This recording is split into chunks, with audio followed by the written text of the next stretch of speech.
Est-ce que vous vous souvenez de Éric Commun, les copains? C'est un gendarme qui s'est fait écraser il y a quelques jours. C'est ce monsieur.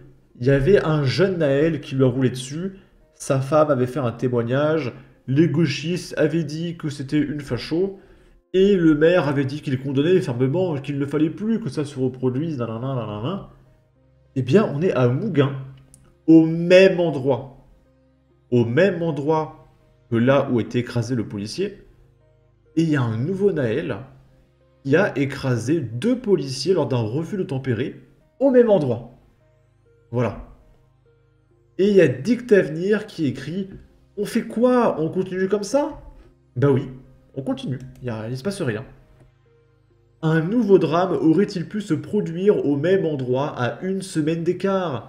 Ce jeudi 5 septembre à la mi-journée, deux policiers ont été légèrement blessés lors d'un refus d'obtempérer à Mouguin, dans les Alpes-Maritimes, indique le Parisien, confirmant une information de BFM TV.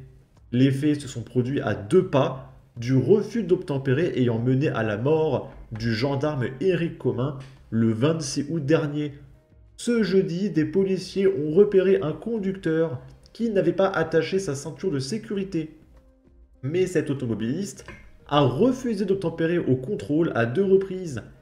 Il a finalement été bloqué par la circulation, donc ça veut dire qu'il a refusé d'obtempérer deux fois, exactement comme Naël.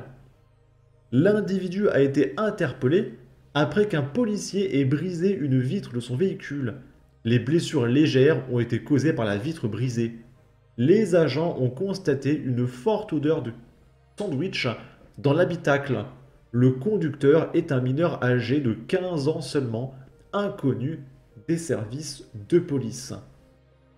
Ok, je sais même plus quoi dire. Je ne sais même plus quoi dire. Ok. Là, on est à Toulouse et il y a encore un jeune Naël à scooter qui blesse un policier après un refus d'obtempérer. On pourrait faire une vidéo comme ça pendant une heure où je dis à Toulouse, un refus d'obtempérer, à Brest, un refus d'obtempérer, à Strasbourg, un refus d'obtempérer, à Orléans, un refus d'obtempérer, à Nantes, à Marseille, à Lille. Voilà, tous les jours. Un refus d'obtempérer qui aurait pu être dramatique. Peu avant 14 heures, une équipe de motards de la police nationale repère le conducteur d'un scooter qui roule à très grande vitesse au mépris du code de la route. Les policiers le poursuivent, mais le chauffard ne veut pas s'arrêter. Pourtant, un motard s'est hissé à sa hauteur pour lui intimer l'ordre de stopper son véhicule.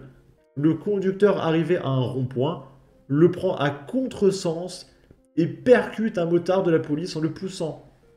Ce dernier heurte violemment un panneau de signalisation avant de s'effondrer. Oh, ses jambes sont touchées, mais la nature exacte de ses blessures n'est pas connue. On espère de tout notre cœur que grâce à nos impôts, il va pouvoir se faire soigner gratuitement et remarcher à nouveau avant de pouvoir aller en prison, payé par nos impôts pour jouer à la PlayStation. Moins de 2 heures plus tard, il est repéré par un équipage de la brigade anticriminalité qui l'interpelle aux alentours de 15h30. Là, c'est un drame en deux actes. C'est un gauchiste qui réagit à un mec qui se plaignait, dont j'ai parlé d'ailleurs, lors de la rentrée des classes, du personnel scolaire qui demandait la profession du parent 1 et du parent 2. Et le mec, il a rayé pour mettre père et mère. Ça commence à bien faire. Et le gauchiste, qu'on va appeler OP, écrit: On peut mentionner que tu es une grosse mère de Grégory ou pas. Faut savoir que c'est un facho, parce que ce n'est pas un parent 1 ou un parent 2. Voilà. Et ce même gauchiste, qui se plaint, a écrit ceci par rapport aux The Event. Donc je suppose que le mec, c'est un streamer que je ne connais pas. D'accord? Donc peut-être multimillionnaire, on n'en sait rien. Hello tout le monde, j'ai pris la décision d'arrêter le The Event ici. Je suis fatigué, angoissé, et je ne supporte plus le bruit, et je sens que ma vie personnelle ces temps-ci n'a malheureusement pas aidé pour que je sois en forme pour le The Event. J'ai sincèrement fait ce que j'ai pu, je ne peux pas faire plus, et je suis désolé envers mes camarades, l'organisation, envers les émissions et tournois que je ne pourrais faire aujourd'hui.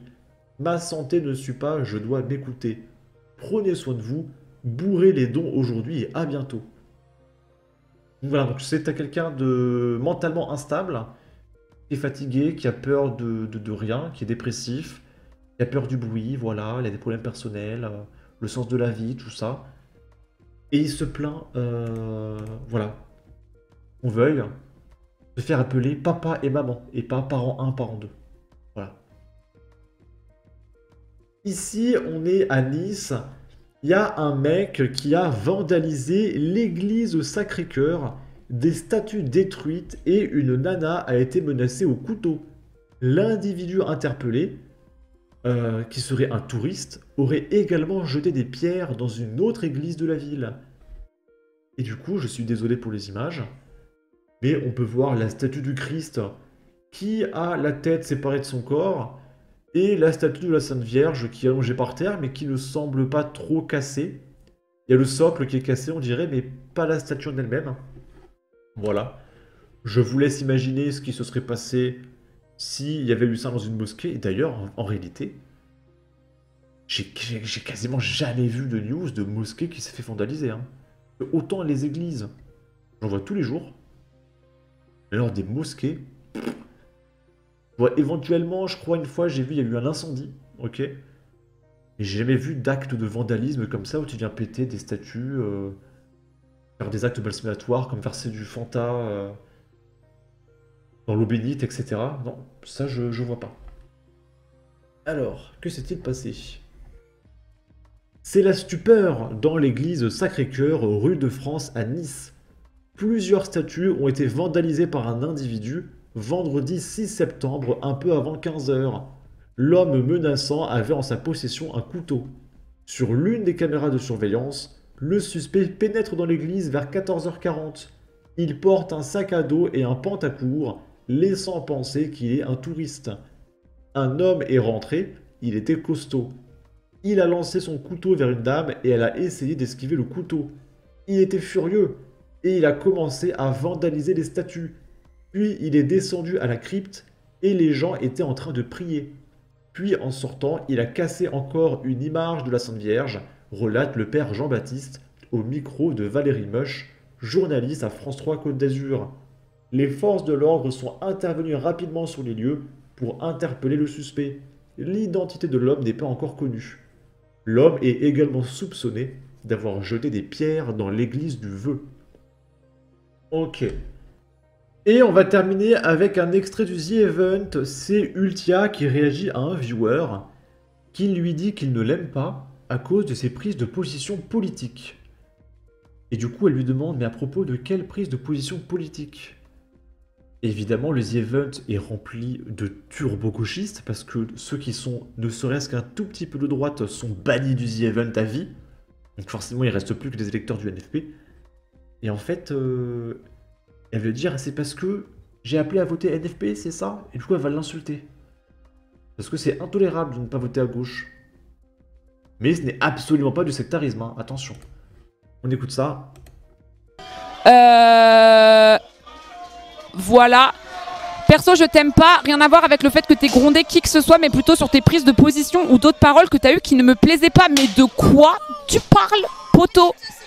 La seule prise de parole que j'ai eue, c'est celle dont t'as dit pas parce que tu l'as grondé en fait. Donc c'est de quelle prise de parole tu parles si c'est pas de celle-là? En fait.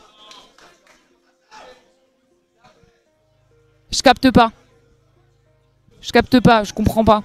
Genre, si tu m'aimes pas parce que le drama inoxtag, tu m'aimes pas pour une autre raison, pour mes prises de parole. Mais c'est quoi mes prises de parole? Parce que j'ai dit voter NFP, c'est ça? Eh ben, va te faire foutre. Très bien. Merci Léo Lambert pour les 10 balles. Merci. Ok. Alors, faut quand même comprendre que le The Event, c'est un événement où les gens donnent leur argent pour des associations caritatives. Et donc, les gens de droite qui donnent leur argent pour des associations, ce sont des merdes pour eux. D'accord? Il est vraiment temps qu'il y ait... Bah, je crois qu'il y a Sardoche qui voulait faire un The Event avec des gens de droite. Parce que vu que Sardoche est banni de partout, il veut faire son propre événement. Et il serait vraiment temps qu'on fasse des événements de droite où on bannit le gauchisme, en fait. Parce qu'il y en a marre d'être considérés comme des serpillères, mais que de notre côté, à droite, il se passe rien. Voilà, il n'y a que les gauchistes qui s'organisent et qui blacklistent tout le monde. Ça commence à être insupportable. Et il y a un mec qui réagit. Comment des blancs peuvent encore voter à gauche en 2024? En tout cas, n'hésitez pas à donner votre avis, votre opinion, à partager, liker, commenter. Ça aidera au référencement de la vidéo sur YouTube. Abonnez-vous, suivez-moi sur Twitter. Prenez soin de vous. Salut!